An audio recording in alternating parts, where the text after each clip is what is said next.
Hello, my good friends. So, today is the 25th of August, 2024. I'm going to continue. This is part 2 of what I had started. I thought it was going to take me one more day to prepare the second part, but it took me more than that. And I fear that I will have to actually do a third one on this. There is so much here that I want to talk about. Okay, so the previous video was about the Jesuits, the Society of Jesus. And the moment I mention this word, I know that I'm going to lose 3/4 of my audience. But that's fine, because those of you who remain are the ones who are truly interested. I had an email saying the Jesuits, they want to dominate the world. That's an old battle, you know. It could be argued that they are now on your side. Those of you who are criticizing them on that old idea, but in any case, we're going to, and the reason why I chose them is because we can see what happened to Europe and to European civilization from that old time when there was Christendom in Europe, to what happened, and the history of Europe, really, and the history of the Catholic Church, and where we are today, practically in a gutter. I mean, we went from that initial break, it's called Reformation, but it was really a rupture, okay? From Protestantism, then naturally to the Enlightenment, and to the French philosophers. Some of them were philosophers, they were good philosophers, but a lot of them used that pompous title when they were not really, they were more sort of philosophers, but in any case. So the Enlightenment, a natural progression then to, which was practically the same thing, to secularism, and then modernism, and now postmodernism. And what comes next? They talk about transhumanism and chips in your brain and cloning us and so on. We don't know where we're going. But what happened to this society, which I explained to you, that the word in Spanish is compañía, company, is more in terms of soldiers, more in terms of a company of soldiers, a company of a brigade, a regiment, whatever the word is, I don't know military terms.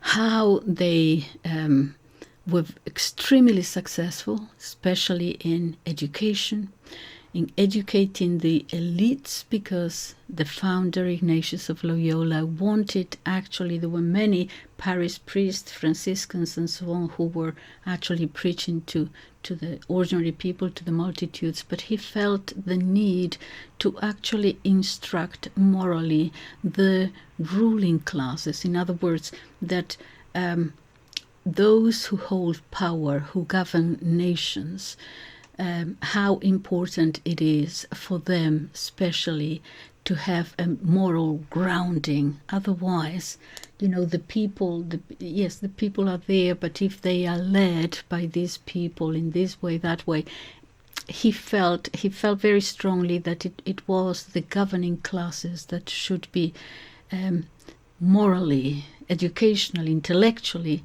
but certainly, most importantly, morally educated, formed. All right, so that is why he created the society. And in that other video, I went through the training and so on, until that time when they were actually expelled from everywhere. Certainly from the Protestant countries, of course, but then from the Catholic countries too, to the eventual event of the Pope himself breaking up the society, the dissolution of the society, as we call it in English, and they were dispersed. And then we have, after the Enlightenment, we have the French Revolution, and then we have the Napoleonic Wars, and all these chaos in Europe, and eventually they are brought back. And this is the tragedy, because when they are brought back, I'll get to that in greater detail, but you see, they had been expelled for about 45 years, dissolved completely, okay? Now you remember that their training was for 14 years, okay? You would have to study for 14 years before you became an ordained Jesuit priest. The 2 years of novitiate, then all those, all right. So you have it in the other video. So it meant that if you started your training as a Jesuit priest at the age of 18, let's say, you would not really be ordained until you were 34. Okay, so when you have expelled them and when you have dissolved the society for 45 years, it means that when you bring it back, the only people that are left there that remember what it was like, the training and so on, are 4 or 5 people there in their 70s and 80s. They have to, very little left, okay, everything had been destroyed. So they try to come back with what they had, going back to the old memories of, just a few elderly men, going back to the norms and the rules and the regulations and so on. They are brought back, but things are not going to be the same. We're all kind of, as Nietzsche said, human, all too human. And in a way, they had kind of a right to be angry. Because when they brought back okay, so you bring us back now, right? We told you so attitude. A little bit, I'm exaggerating perhaps, but it's they come back saying, okay, so we were fighting all these chaos that we saw happening, all this secularization of Europe. We were fighting that, and you dissolved us. And now, after all the chaos, because remember the French Revolution, the Napoleonic Wars, all that, after all that you bring us back exactly to do what? Because by that time the world had changed. It was a new world. Capitalism was here to stay. It was a completely different. Now what do you want us to do exactly?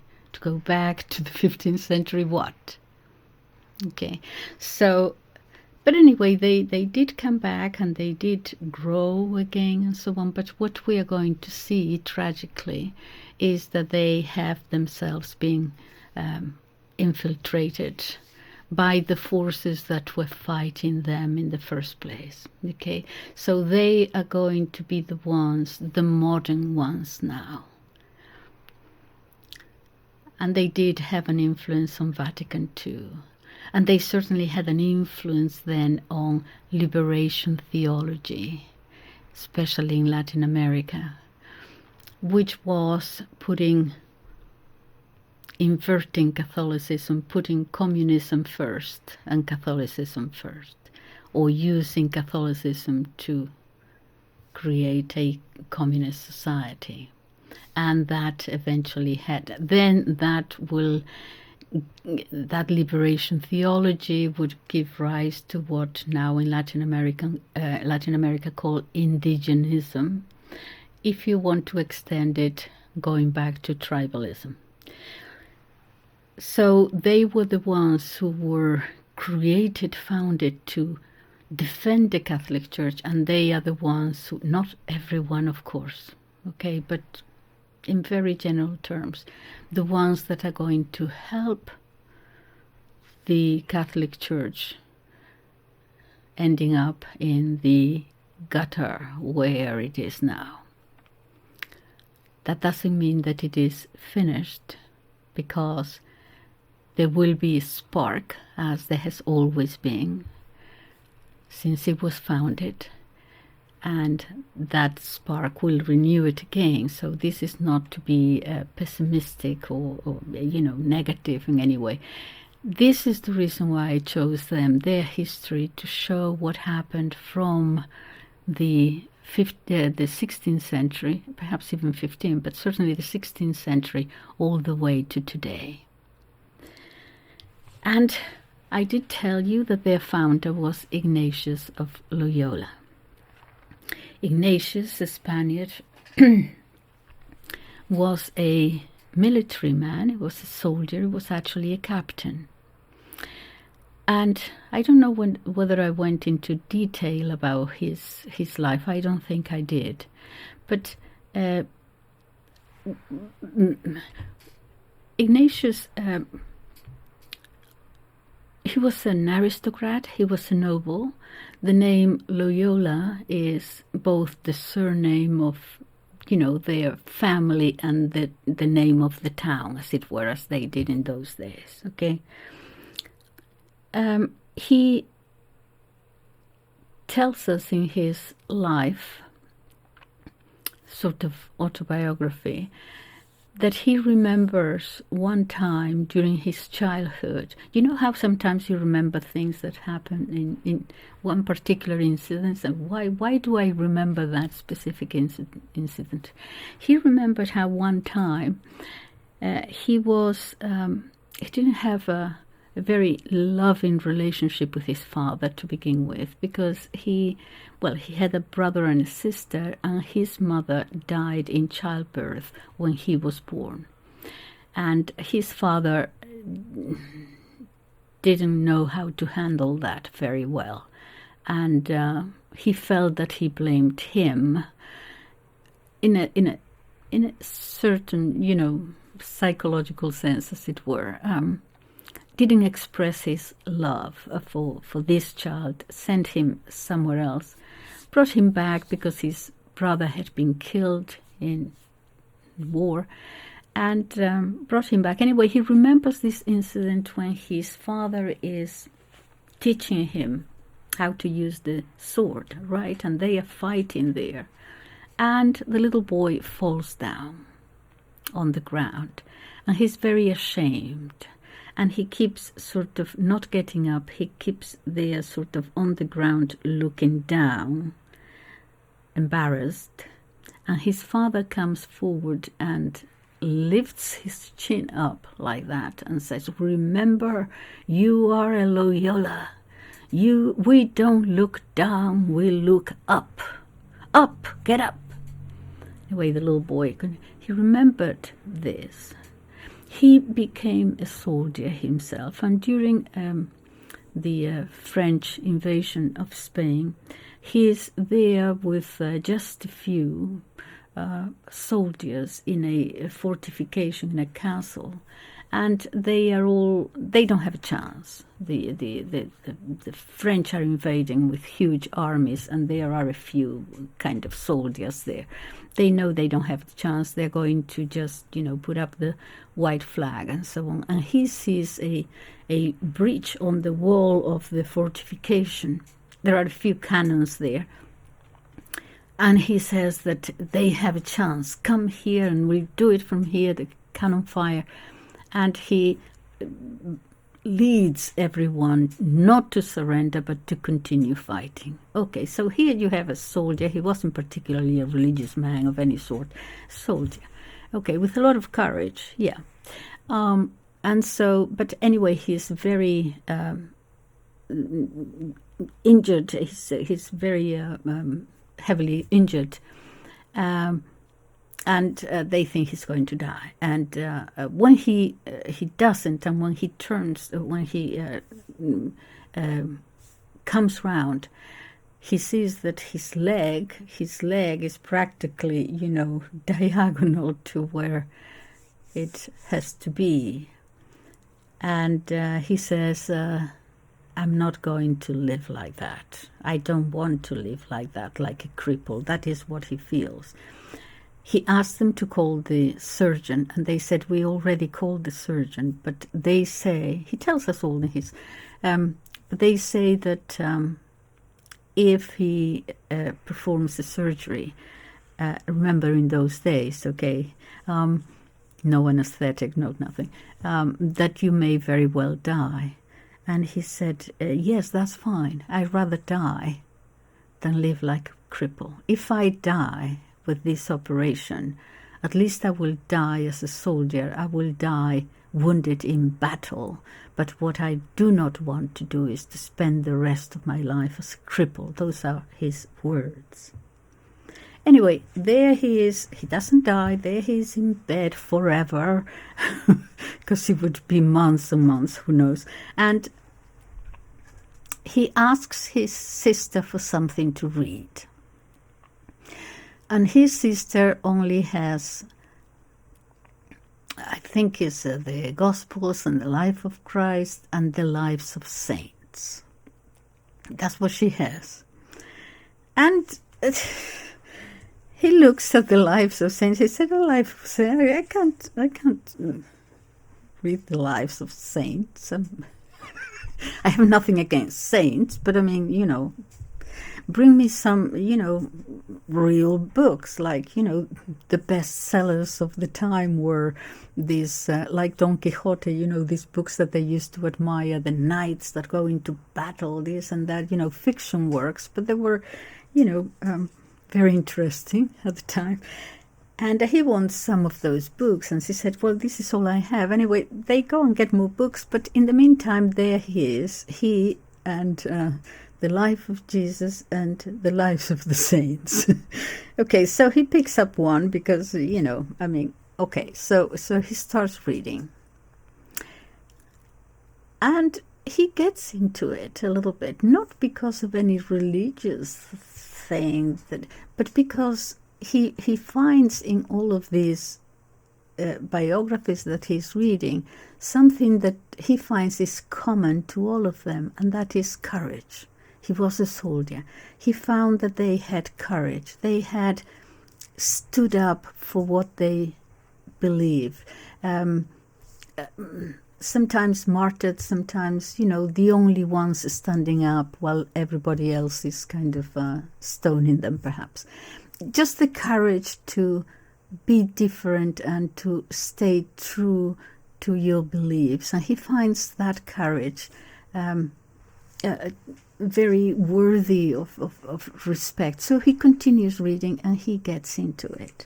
And then he has,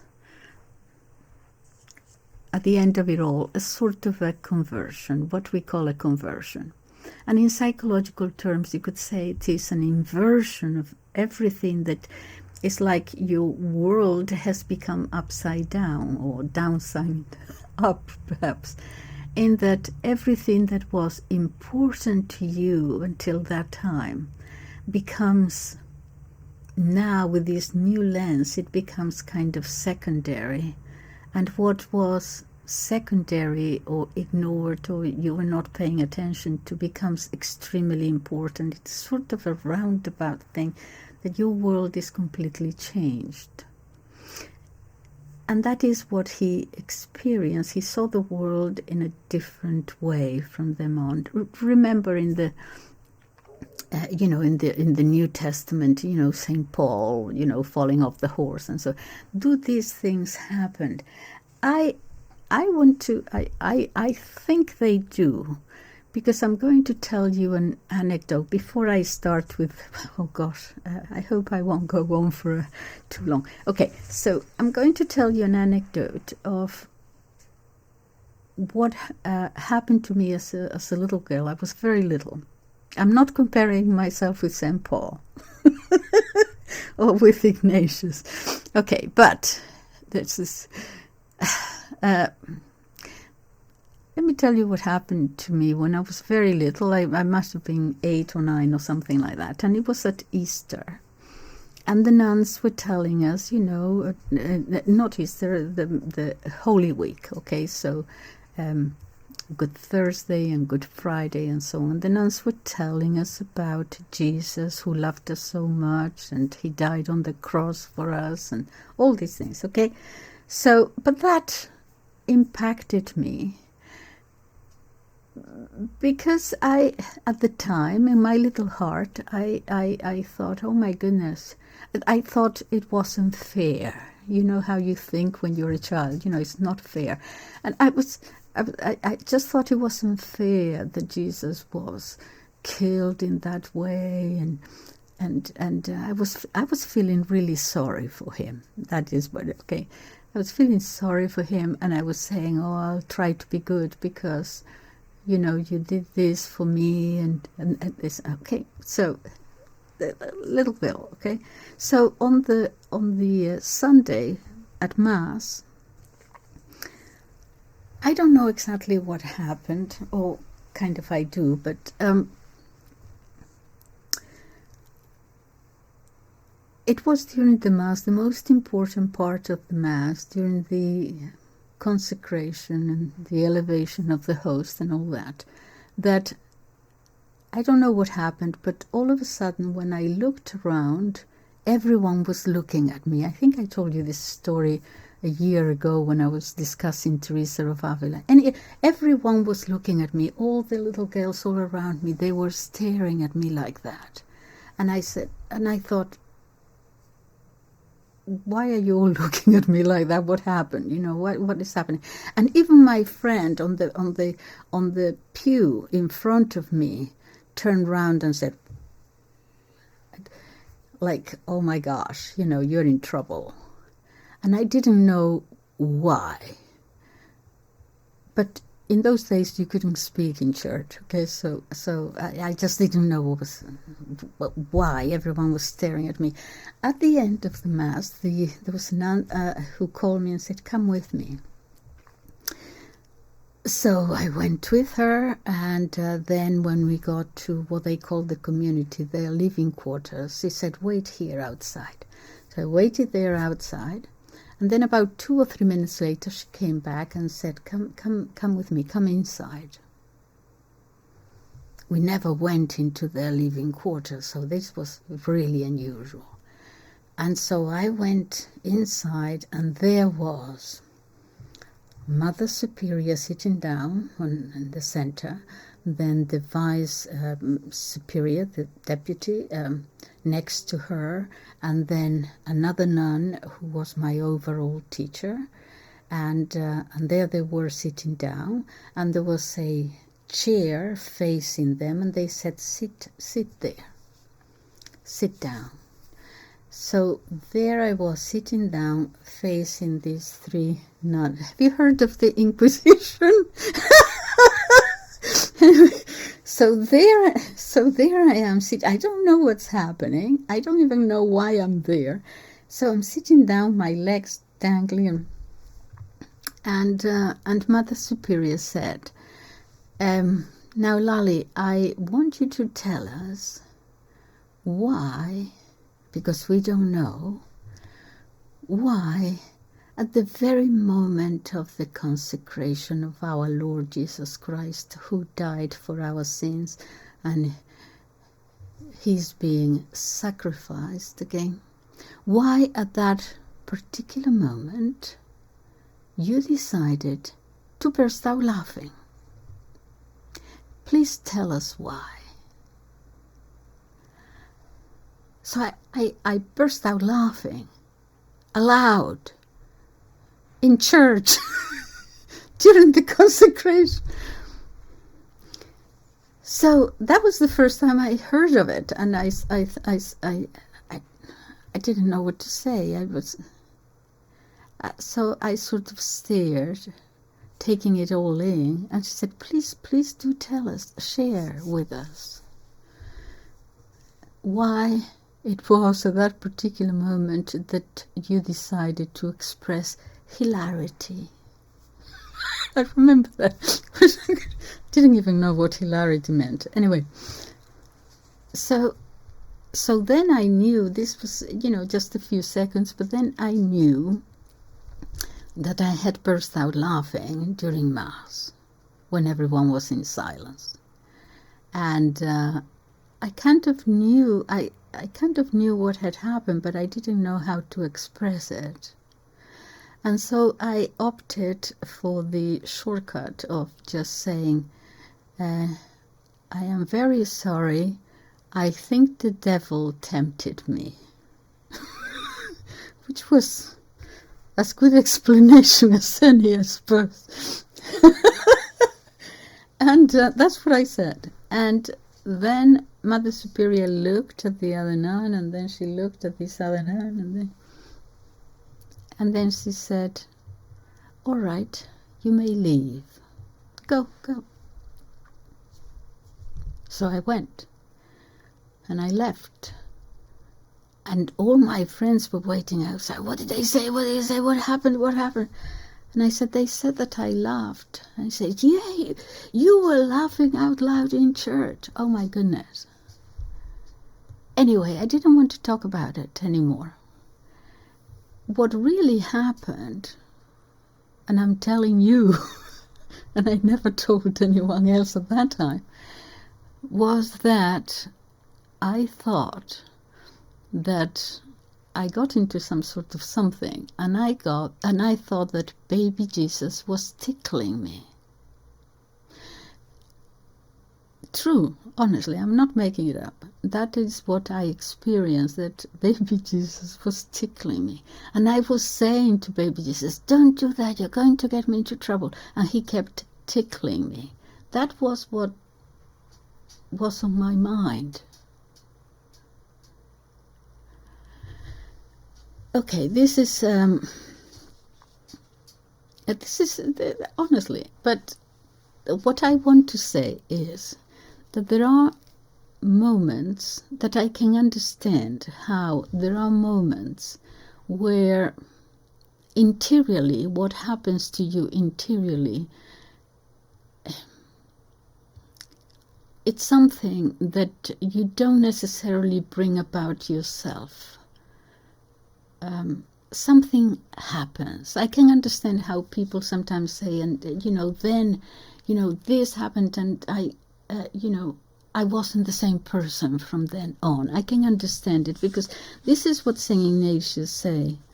At the end of all those readings and all those things, he says something that is difficult to understand, but this is after that experience. He says, my Lord, I hand over to you my freedom, my mind, my memory, my understanding, my entire will. You have given me all that I have, and now I am giving it back to you. Do with it whatsoever you wish. Grant me only your love and your grace. I need of nothing more. For that I shall live. So if you look at it as the result of that conversion, then it starts making sense. Something happened there. Okay. When we told you about all the training that they had to go begging in the streets just to create a sort of an iron will and all that. Okay. When he writes the spiritual exercises, what many people call retreats now, okay, but retreats and not for a weekend or a week in order to be in silence and so on. This was an actual 30-day, as I explained in the other video, 30-day with about 10 to 12 hours of prayer. Prayer doesn't mean only vocal prayer, it means meditation. Okay, in order to bring about this sort of change, interior change. Okay, now when he is trying to found this new society, this new order, of course, the Dominicans will have to look at it. These were traveling times. You know them as the Inquisition.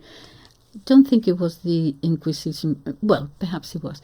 But in any case, they have to go through these new things because the Reformation is all about, it's not only Luther, now it's Calvin, now are the Anabaptists and the other, all this. Something was happening. There was also the Alumbrados, the Illuminati, which were for the most part Gnostic sects, which were actually not fighting the church from the outside, like all heretics used to, the Arians, the who were saying, we don't believe in the divinity of Christ. They would say it, okay?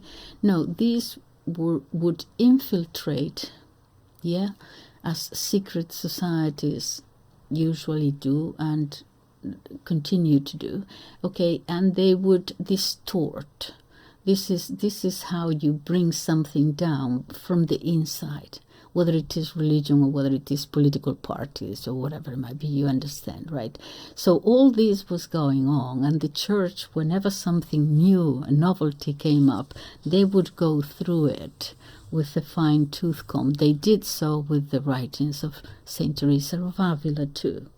Okay, so, and you would have, it wasn't just one judge or one inquisitor, you had judges there, theologians for the most part, and it was like a trial. So you would have actually a prosecutor, so to say, and a defender. You would have your own defense, okay?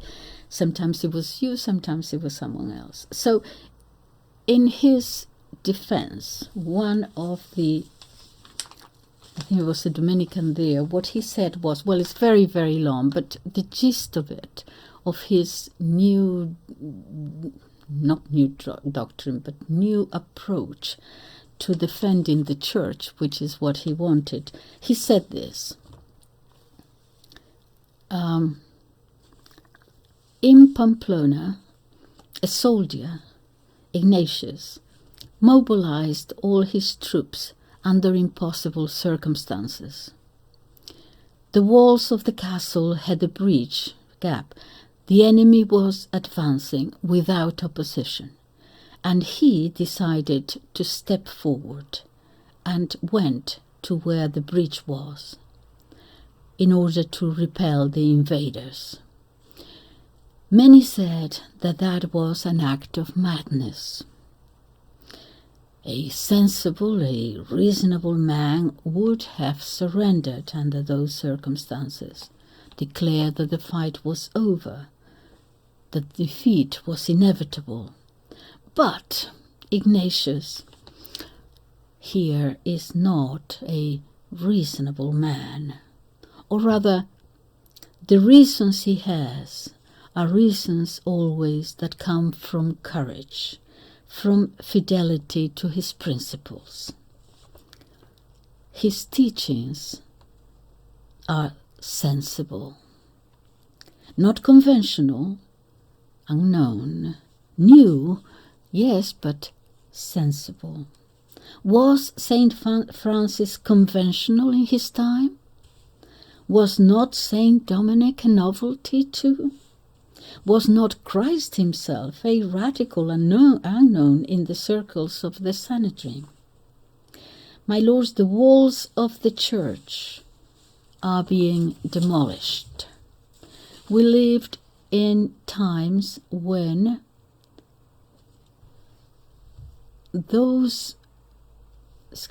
when what was up to now hidden, the forces that were up to now hidden in the shadows, are now openly being displayed and brought to light. We can see them. The church is being questioned from all sides, but the church is still alive. And for her to continue to be alive, we must learn to listen to people like Ignatius, willing to defend the front lines of battle and take the church forward to challenging her own fears. In Ezekiel, God said, "The people of the earth oppress the poor and the needy, and I have looked among them for someone capable of building a wall to stand up, covering that breach in favor of earth, so that it would not be destroyed. But I did not find him." This is what this man is doing now. He is there at the breach, fighting back. A passionate, inspired madman, perhaps, but his doctrine is sane. This is a little summary of what was said in his defense. And so he was able to move forward and start the Society of Jesus. So, as I said, we saw in the previous video how they started, how they went on, how they created the missions all over the world. Not only in the Americas, of course, but also in India, and off they went Japan. Actually, the two most Catholic cities in Japan in the 20th century, the two most Catholic were Hiroshima and Nagasaki. It's a kind of a coincidence. But in any case, okay, so now comes all of a sudden, they are expelled. And what I'm going to sorry, this is a long introduction. What I'm going to talk about here are the reasons for.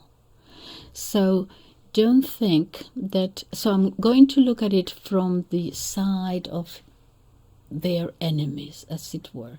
It is not my intention to tell you, oh, look how good, perfect, saintly they were and everybody else was bad.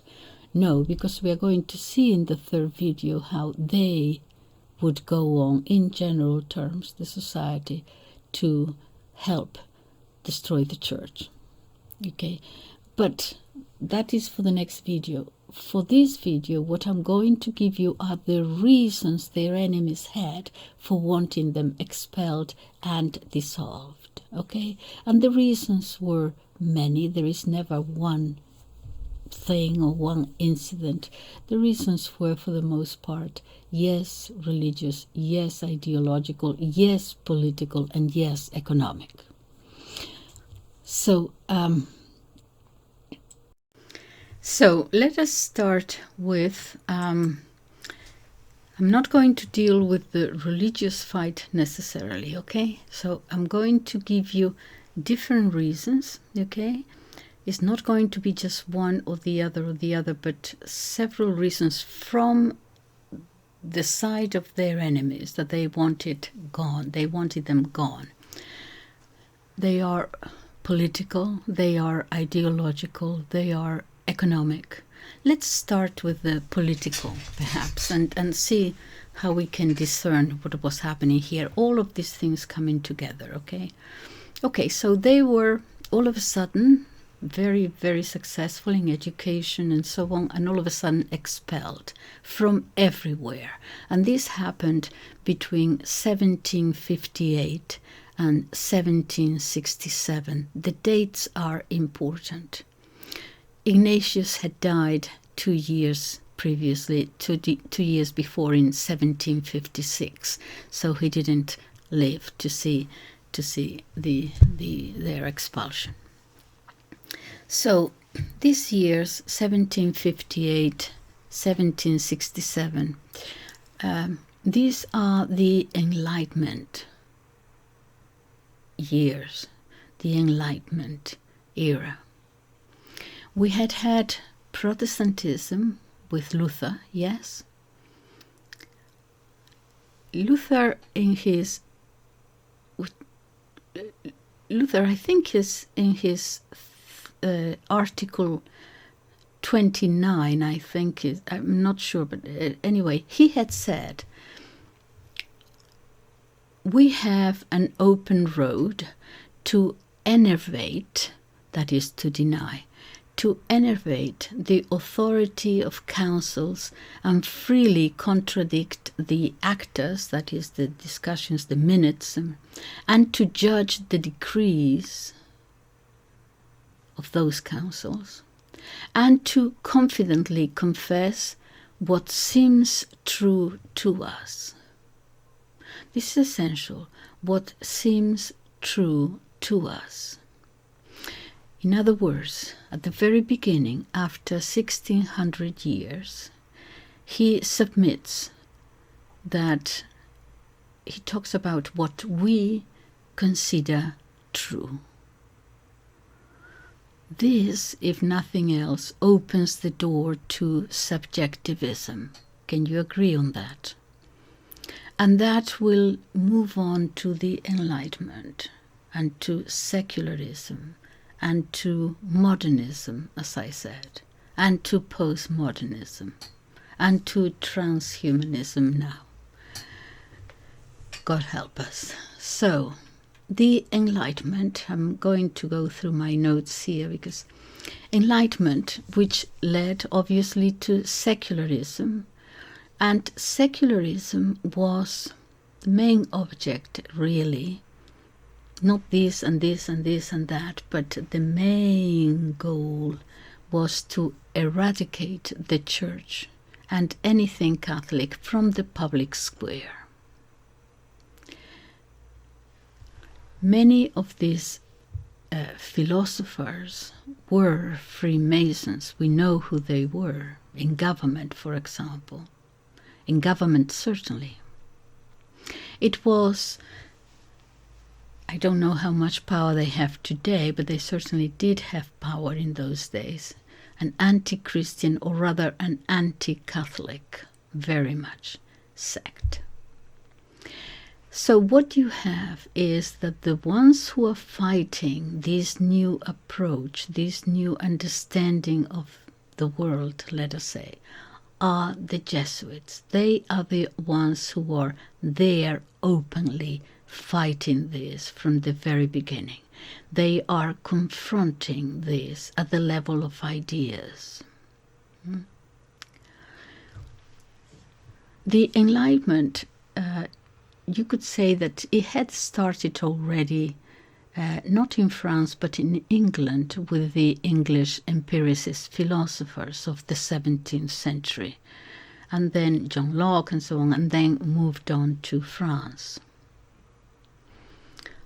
Very powerful. Yes, they're going to help the ideas of the French Revolution and everything that came afterwards.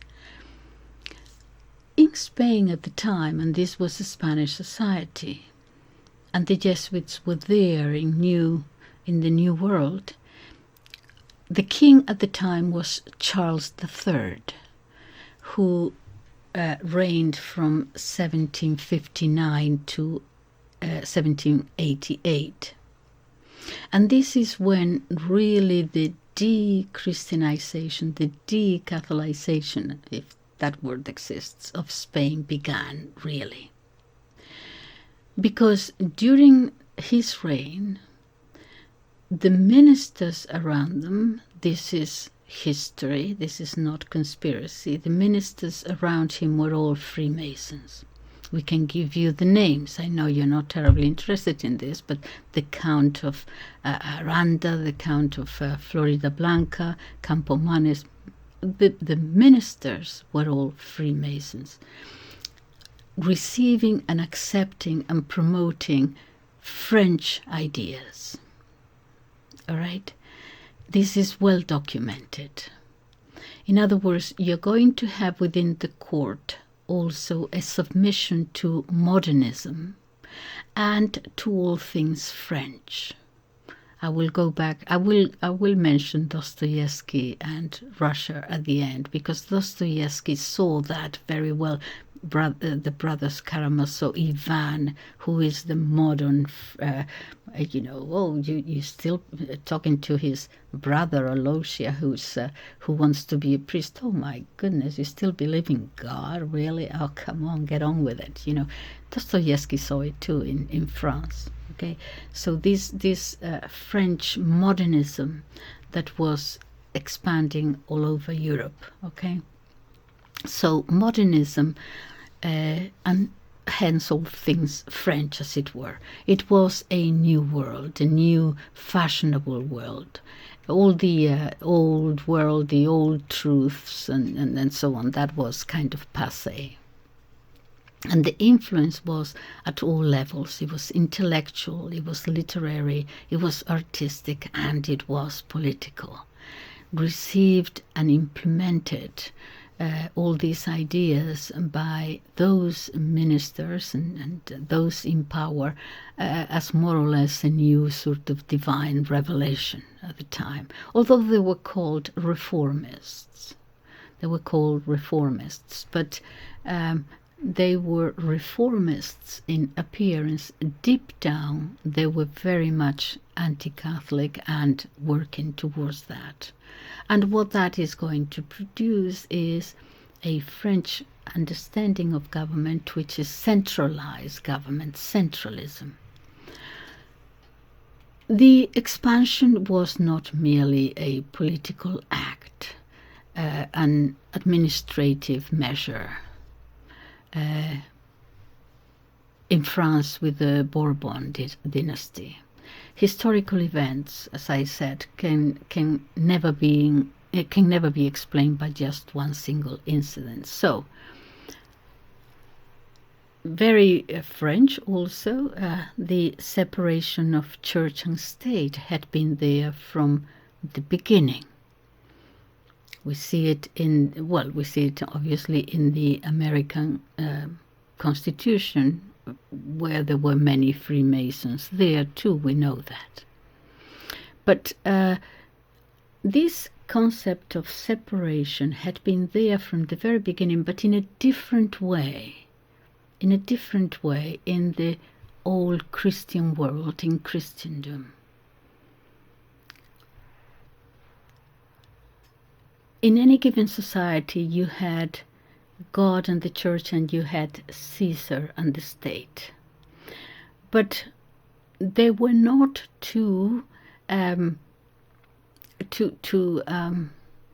they had different competencies, as it were. Okay, so these things were to do with the church. The emperor would not interfere with that. These things were to be about the state and wars and whatever. The church would not tell the emperor how to fight this war. Okay, so they existed side by side, but each one had its own realm. Okay, so you can see it easily. For example, even in Constantine, you know that there are problems with the church and with heresies everywhere, and he's actually asking the church to have a council for them to decide what is going on and what is what. By the way, some people think that Constantine was the one who made Christianity the official religion. It wasn't exactly that. What he did was to make it legal. Okay, because up to then Christians had been obviously persecuted. He made Christianity legal so that they could be Christians without being persecuted. But it was not really the official religion. The Christians were about 20% of the population. But in any case, in this particular, the Christians and the heresies and so on, and he told the church, have a council, and of course they did, Nicaea 325. Okay. The same happened with the Visigoth kings in Spain. There were so many Toledo councils, and the Visigothic kings, when it came to anything to do with the church, actually would defer to the church. Come on, have a council and you decide, because I have all these problems here. Okay, and I cannot move on unless you decide these things. So they had different competencies. But things are going to change with the advent of Protestantism, because now we are going to see the idea of the divine rights of kings, the divine right of kings. God is there, yes, but from God to me and I can do whatever I want. I have all the power. That was a break.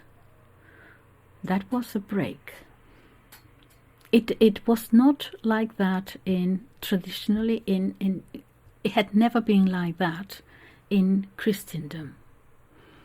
As a matter of fact, it was very clear. In the Latin is rex eris sit rect facies, si non facie non eris. In other words, you are king if you act rightly. If you do not act rightly, you are not the king. In other words, the king is there, yes, you have the power and so on, but it's because you are governing, you're representing, as it were, the people. So it is God and it is the people, and obviously we have to have leaders, and you are the leader. But if you act wrongly, if you go against the people or against, okay, then you have no right to be king. It didn't come directly, God king, now I can do whatever I want. That was a break, okay? And you're going to see this in the philosophy of Bossuet, and in England before with, I forget the name now, Filmer, I think. Anyway, so, all right. England and in France, the Bourbons would very much want this. They had this thing about the divine rights of kings ingrained in their brain, couldn't get out of it. So this thing about that the state should not interfere with the church blew away, as it were, and so we come to absolutism, the absolute power of the king. Do you see how? And that was in France, I was in England, and in Spain. The King of Spain, Charles III, wanted that too. And the Jesuits, because Protestantism never came to Spain, the destruction of the church in Spain came through secularism, through the Enlightenment. Yes, so Charles III of Spain wanted that same absolute power, and the Jesuits were there in the middle of it, absolutely not fighting that. That was a political thing. In the Americas, they ran the missions. And this is going to be political and economic, which I will deal with in a minute. Economic because they had the old world of communal lands, as in Europe, okay? Before the Reformation, okay? You had how the world was organized was you had parishes. You had here a parish, okay, there was a church, there was a monastery, this and that. And the lands were communal lands. They did not belong to this particular abbot, okay? They were communal, okay? And what happens in England, for example, with the enclosures, is that after the church has been stripped of everything, the monasteries, the lands, this and that, what happens? The nobles and the aristocrats take those lands, those communal lands over, and they become their private property. What was before around the church, around the monastery, society was organized in guilds, the carpenters and the masons and whatever it was, but the lands were communal. The lands now became the private property of the landowners, of the aristocracy. That was a major change. And in the Americas, that same thing happened. The missions, the priests were there. We saw in the previous video, there were schools, there were, okay, and anyway, I'll come back to the economic factor a little bit later. Just want to remind you, by the way, did you ever see that movie? I think it was in 1986, the movie The Mission. Do you remember that? The director was Roland Joffé, and the principal actor was Robert De Niro there. You remember that movie? It's worth seeing because it is actually quite accurate in terms of what actually happened. Is accurate. The sources, the chronological sources and everything is kind of correct. But the thing is, I suppose that God has a sense of humor, because the motivation for the movie was to popularize this new liberation theology of the 60s, you know, putting communism first and Catholicism under communism. They wanted to popularize that and to suggest why, you know, the Indians would have this class struggle and so on. But what they end up doing actually is showing how they were organized. Okay, the missions.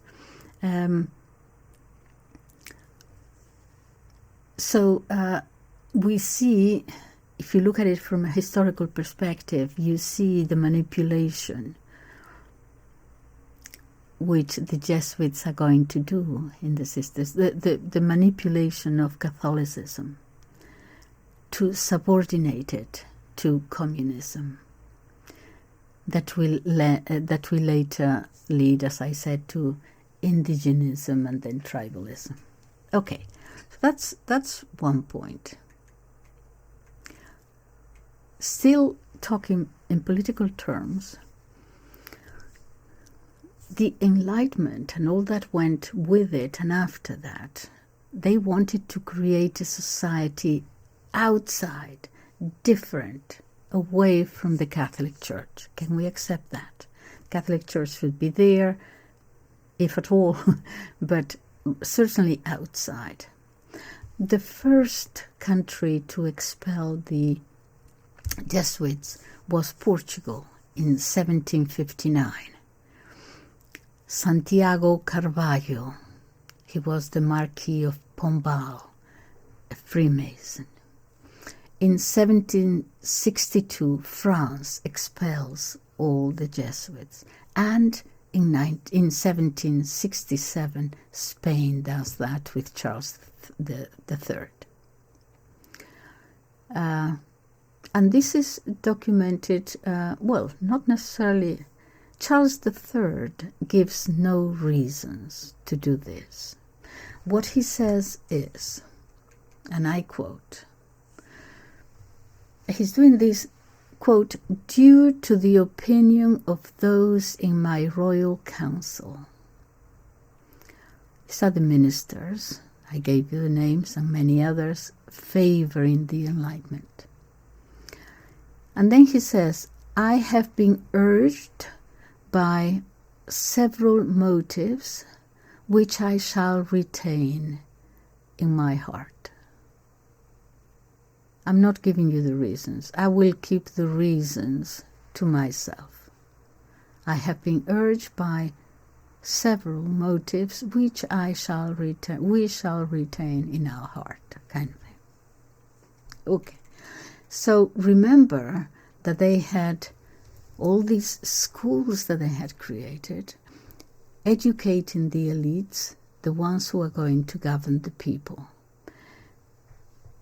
They are forced to abandon everything, go into exile. The data is that at the time there were about 1,600 Jesuit priests in Spain. 1,600. But in the Americans, there were 1,400. 1,400 in the Americans. And then there is Philippines and India and Japan. But think about the desolation, because it's not just actually the priests. There are also priests in formation, the seminarists. There are also the lay brothers, the ones who are part of the order, but they're not ordained priests yet. Okay. Then think about all the institutions and the schools and everything else that goes with it. Imagine the devastation.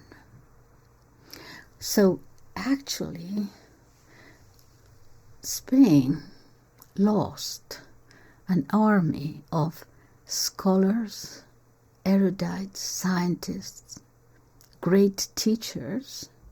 They were very active throughout the world, very effective actually, highly educated, prepared and ready to go in any terrain, whether it was in a leprosy clinic or in a chair, a cathedral at a university.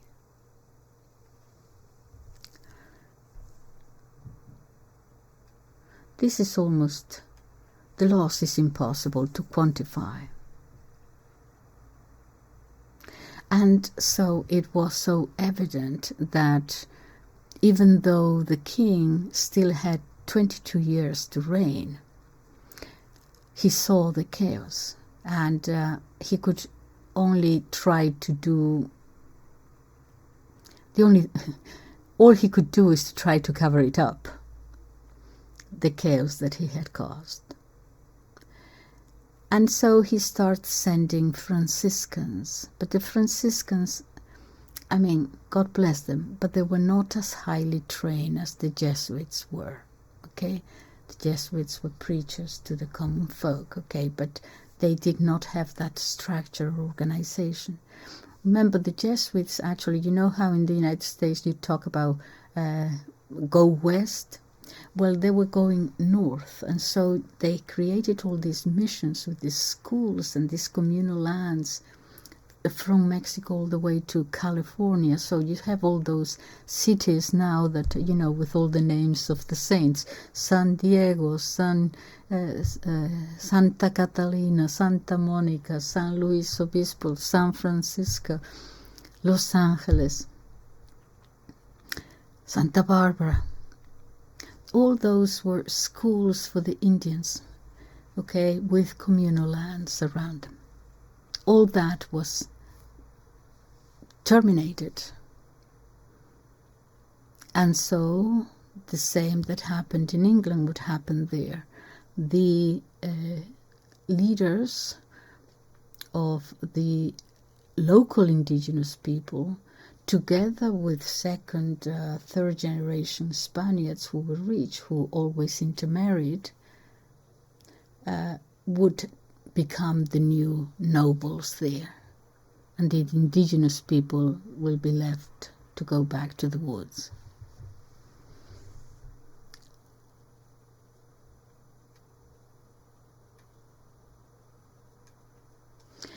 There are some chronicles from the period, from Mexican historians, Antesana, for example, who describes how the expulsion of the priests took place. Soldiers came to arrest them, and the soldiers, and he explains how the soldiers themselves were embarrassed.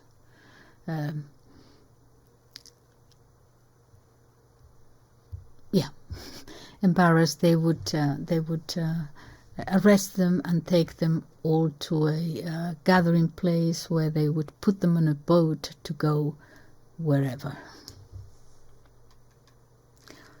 That's partly political. I could go on for hours, but let's go to the economic factors.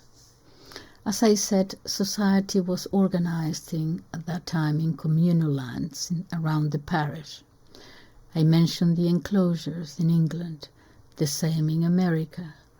The missions were really stripped of everything and totally, absolutely looted. Everything had to be left behind. They just came to arrest them and close the thing down. Not only the schools and the monasteries, and not only the actual buildings and, in a given geographical area. The church was also involved in teaching agriculture, cultivation of the lands, sowing and planting, organizing communities. So what happened then is that what had been communal became from then on latifundia peasants, really. Huge peasants, landless peasants working for the one landlord, latifundia. The cultivation of the land stopped. It was paralyzed, it was abandoned. Livestock was divided up. It was full-scale looting. All that could be looted was looted. Food reserves for the people, seeds, farming tools, livestock. The indigenous people went back to the bush. So it was here not only economic power, but through the economy then you got political power, which is what usually happens. And that stayed, and it still is to a large extent, in the hands of what Latin Americans call the criollos, the Creole, the governing classes. And another thing that happened is that those territories were initially at the time provinces of Spain. They were viceroyalties. Yeah, there were provinces like Castile. There were regions, okay, like Castile or Aragon or Andalusia.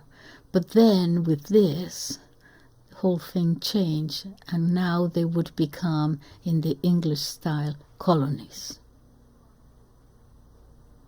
From provinces with full rights to colonies. So we see here a mosaic of motives, political, economic, ideological, cultural, ultimately, not the first thing that you see, but ultimately to destroy the Catholic Church.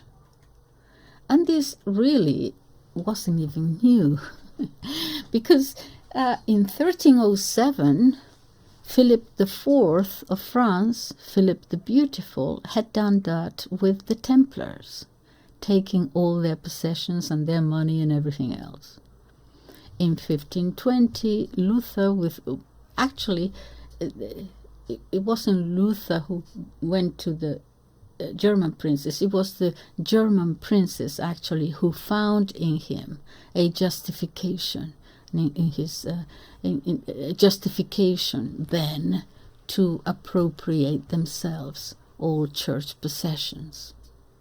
In 1534 it happened in England with the Act of Supremacy of Henry VIII.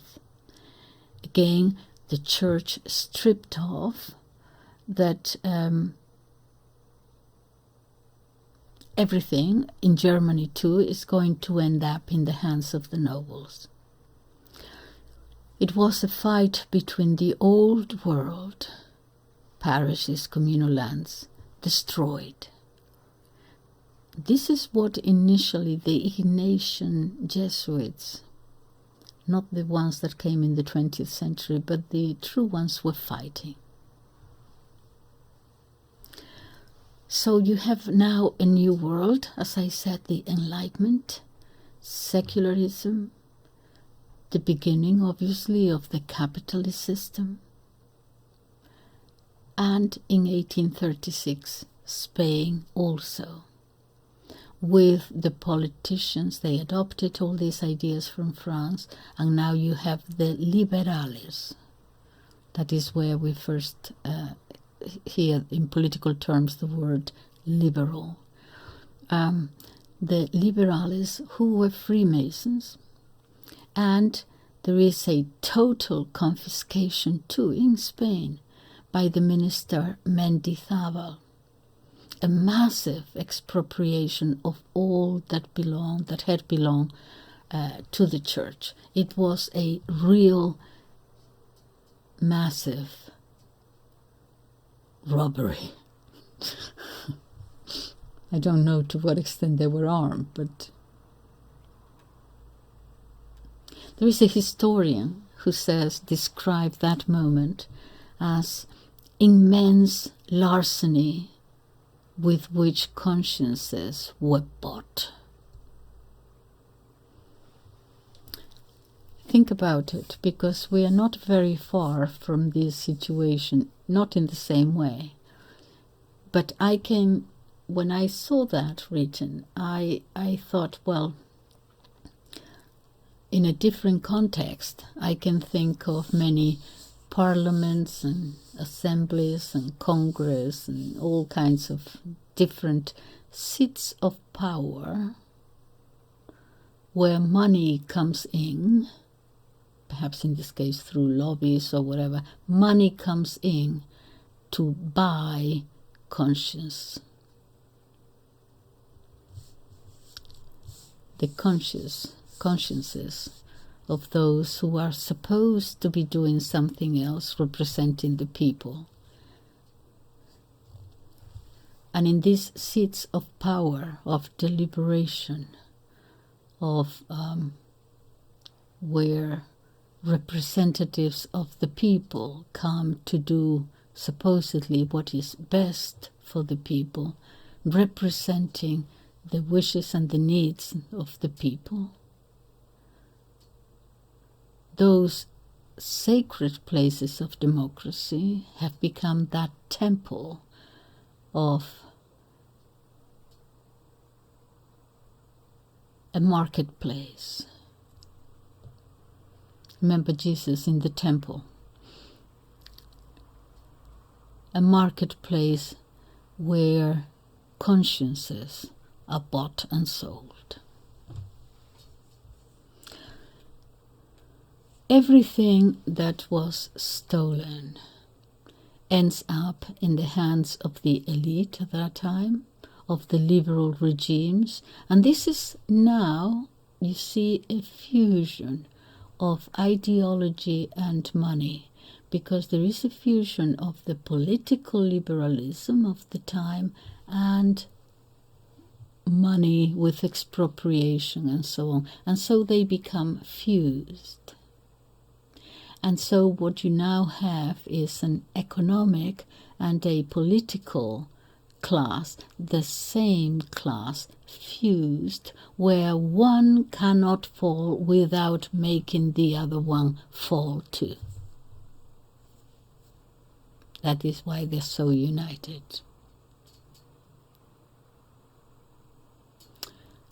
And at that time, certainly, I don't know again how important they are now, but at the time Freemasonry was behind it.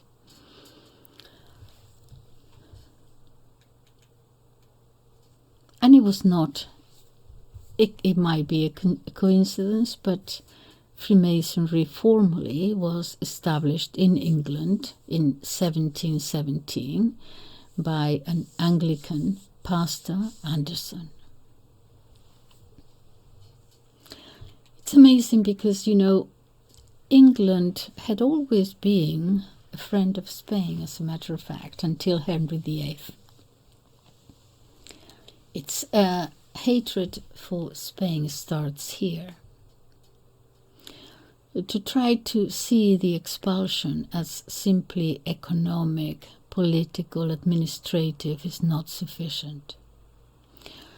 The major push here was the destruction of the church, which was accomplished to a large extent. Not quite.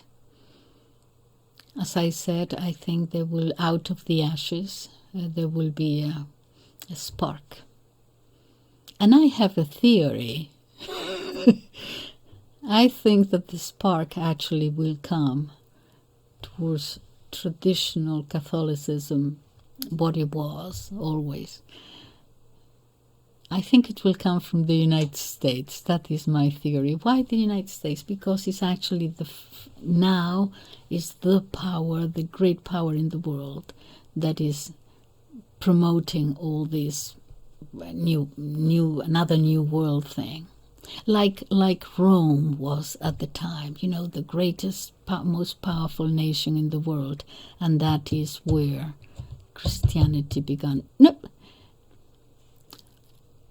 It was the place where the Christians were so savagely persecuted. And it was the place where Paul and Peter went to find their death. St. Peter crucified. He didn't want to be crucified in the same manner as Jesus Christ, so he asked to be crucified upside down. So I'm not saying that the Vatican is going to move to Ohio. I'm just saying that the spark, it will have to be Rome, but the spark for this new emerging Catholicism, I think, is going to come from America. Anyway, so just to sort of recap a little bit, so they will be brought back. Pope Clement XIV expelled them in 1773. Yes, but as I said, human all too human, they're coming back, and they're coming back with, oh, you want us now? Yeah? I told you so. Because we are human, and I think, as I said, that they actually had the right to be upset. But they will start again, and they will grow. And this I will cover in the next video, because they're going to go practically in the opposite direction. I'm exaggerating here. They will grow quite fast, but eventually we see them as the modernists, the ones who brought the church now to where it is today. The Jesuits had their enemies, okay? When the Pope dissolved the order, there was not really a clamor of, oh, what a terrible thing. No. They had their enemies. Some of them were unjustified in that they were fighting something they believed in. They started defending the church from Protestantism, and all that followed, because they could see it. It was at the very beginning. So at the very beginning, when things start, you can see them perhaps more clearly than now. Yeah. Some of them were perhaps justified because they were the best and they were the elite, and that we are humans, and that leads to a certain corporativist spirit, as it were. Okay, I'm not saying that it individually they were perhaps good people, but as a society, they knew they were good. So okay, but anyway, off they went, expelled, wandering.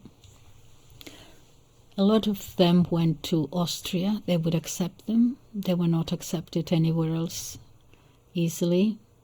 The Pope did not want to meet with them. The Pope was wanting to be with the Bourbon dynasty. They expelled them. He dissolved the order, closed it down, and now he couldn't very well welcome them. He probably thought there would be problems with the kings and so on. So he couldn't even be seen weak. He couldn't be seen to even accept them.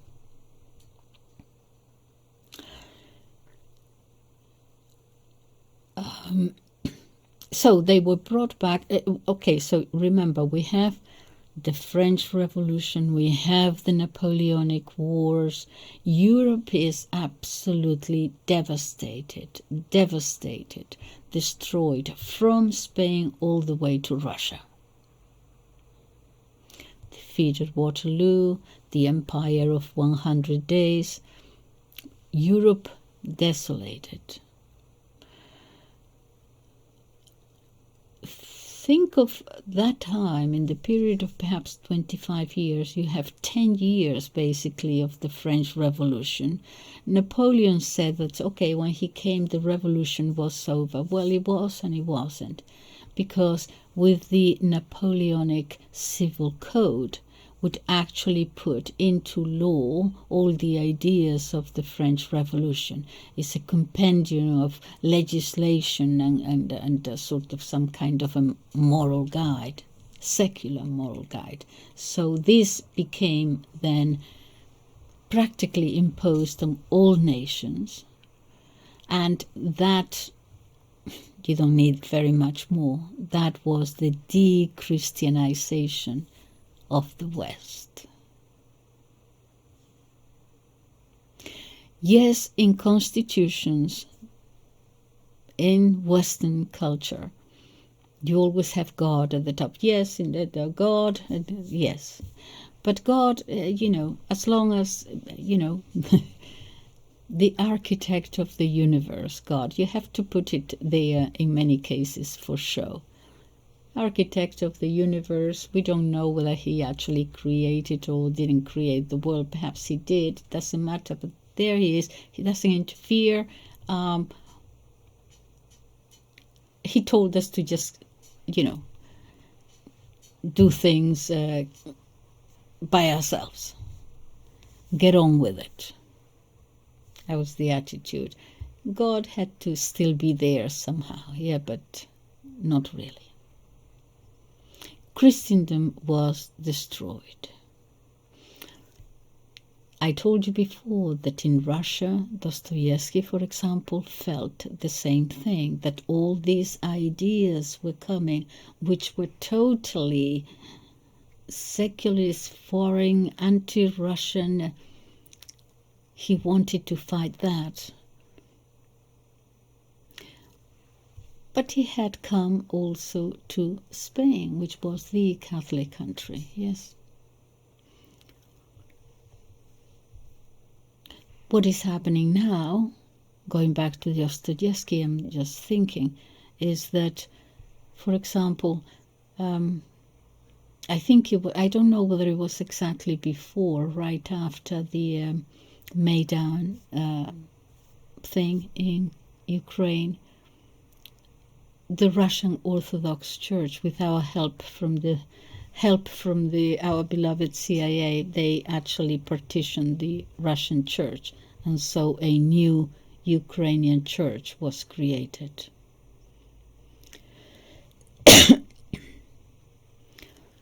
I said before that God might have a sense of humor, because what the Bolsheviks did in 1917 with the revolution there was to practically, do what the Catholic Church did to the Jesuits at the time, just completely, close it down.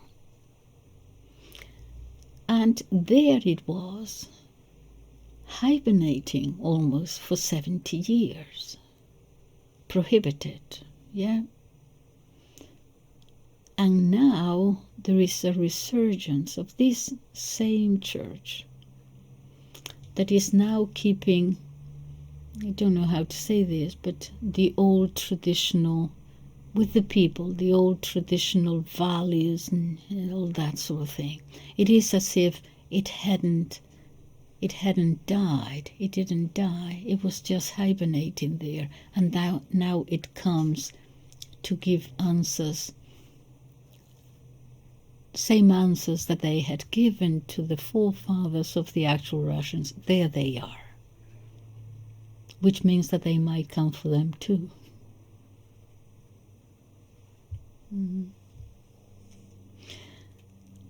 It was an opportunity for the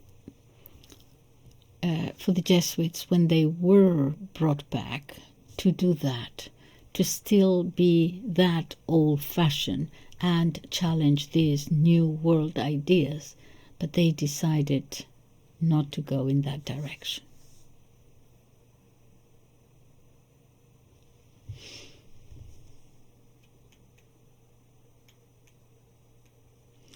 Okay, So I will deal with this in the next video of, from the time, how they changed, okay? I just leave you with one thought here about, from where we are now, from where we were to where we are now. Postmodernism, transhumanism, all these things. Because I thought about this because a few months ago, I don't know whether you remember, when the Prime Minister of Israel, Netanyahu, actually his name is Mileikovsky, but the name, but his father changed his name to Netanyahu because Natan is a town in Palestine, so son of from that town. But anyway, I remember him talking, and do you remember that he mentioned the Bible, some book in the Bible? I don't know what he said, but that God told them to go and kill everyone, men, women, children, oxen, whatever it was. I don't know from which book he was quoting, but I remember thinking at the time, surely he cannot be speaking of Yahweh, is he? God the Father? Would Yahweh? I mean, I can see that other people in a historical and political context would say, God told me, or in the name of God, we must go and fight. And I can understand that. But the word of God himself as religion, telling you to go and just kill everyone, including children, in order for you to have some... I find it difficult to understand that as Yahweh.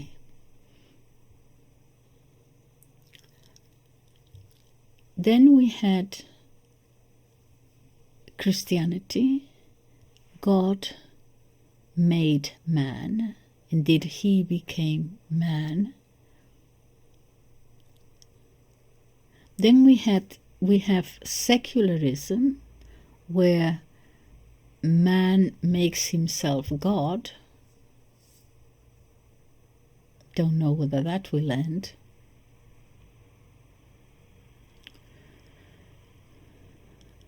We have Islam,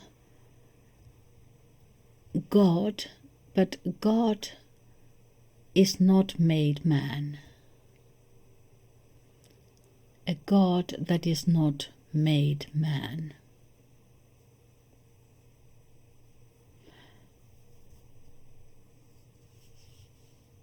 Something to think about. I leave it here for today. Thank you so much for watching. Bye-bye.